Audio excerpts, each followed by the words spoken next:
Doy, di ba nga manlilimos ka? Ngayon, kunwari nga, hindi sa'yo nagbigay. Yun yung pino-point out ko, kaya tayo may 70-30.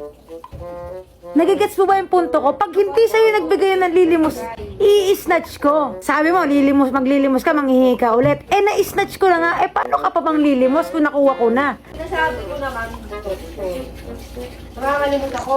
Oh, Bibigyan ako ng pera. oh. Kung bibigay sa akin, yung mga ablot mo. Ah! Ako mawawala, sabihin ko, paano po yun nakuha? Para sa akin yun.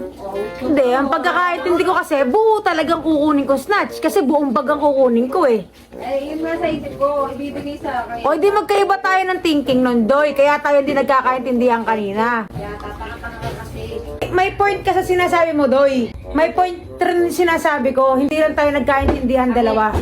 Doy, collab nga yun. Yun na nga yung pag-iisip natin, Doy. Tipi mo. Sa isip mo nga, na-snatch mo na. Oo. Bukas ma-snatch tayo. Ganito siya. Okay lang, bukas ma-snatch tayo. Ganito para maintindihan mo. Mamalimos ako. Hmm. Palimos nga ako. Pag sa ang ending, bibigyan ako. Gets mo? Hmm. Pagbigay sa akin, snatch mo. Hmm. Ngayon, sabihin ko, ako yun eh. Ngayon, bibigyan ako ulit. Magkikita tayo ngayon. Plano pala natin pareho yun para dalawa tayong may kita. Oo, tama. Ganun. Yun ang mali ko lang nun. Inintindi ko. Yung nasa isip ko, kukunin ko lahat ng gamit. Alam mo, nag-aaway pa tayong dalawa.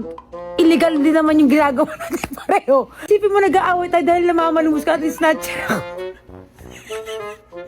Nagsasagutan pa tayo dalawa. Hindi kasi may sarili akong buhay, may sarili kang buhay. O kanya-kanya tayong business dito. Sabot nga tayo eh. O kaya nga, magkasabot nga tayo. Yun ang pagkakamali mo.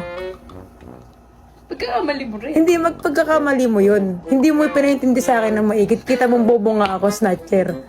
Tanga kaya ka tayo lumalabas tsaka snatcher kasi parang tempo.